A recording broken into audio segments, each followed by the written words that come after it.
Welcome. This is your Option Monster Volatility Sonar Report. From the floor of the CBOE, I'm Jamie Tyrrell with Group 1 Trading. Well, we're seeing an update in the market. The bailout expanded to include GMAC, so that's been a big boom to GM.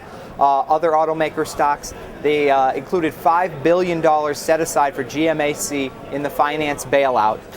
So that combined with everything else going on today, we're seeing a little pop in the SPX. We're up about 12 today, which is 1.5%. Now, looking at the VIX, we've had a couple people talk about the VIX on TV in the last few days, and they're talking about the level we're at right now. Now, the cash, the VIX, is at about 43, and the January and February futures are around 44.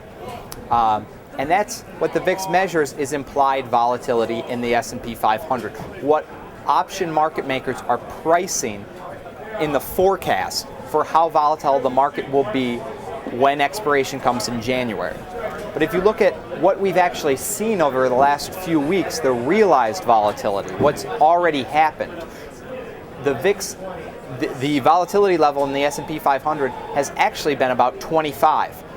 We've been pricing high 40s the whole time.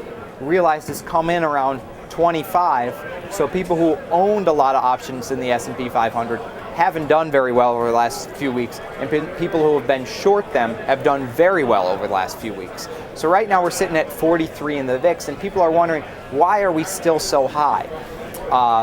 It's a combination of the people who are still buying the VIX.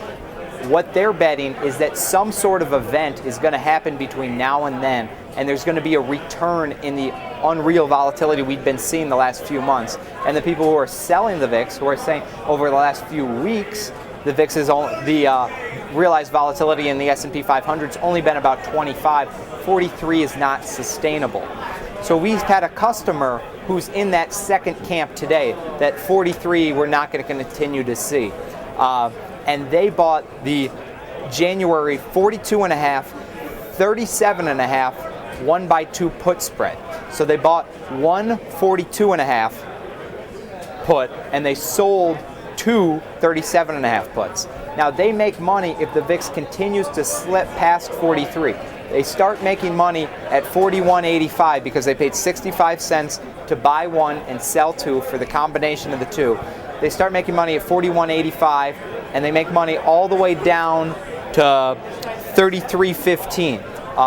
Their best point is if it pins right at that 37.5 strike. So this is a bet they're making. They pay 65 cents, and it pays off big if we settle around 37.5, and it pays off anywhere between about 42 and about 33. So they're making a bet that the VIX cannot sustain this 43 level. It won't go higher, and it's going to drift down. Now, a lot of people in the crowd sold that, so there's a little difference of opinion as to where the VIX is headed. One note for retail investors. Sometime in the next quarter, they're going to be rolling out a mini VIX contract. It's going to work much the same way as the mini S&P 500 contract works in making the VIX more accessible to retail. So right now, the big VIX contracts has a multiple of 1,000. So when we're trading 45 to buy one big futures contract, you need to outlay 45,000. That's the cash value of the contract. Now with the mini, it's going to be, the multiple is going to be 100 rather than 1,000, so 1/10 the size. So instead of 45,000 for one contract, you'd lay out 4,500, or you could buy or sell that contract. So the goal here is to make the VIX a little bit more accessible to smaller players who don't lay down buying 100 big contracts for for big money, for $4.5 million.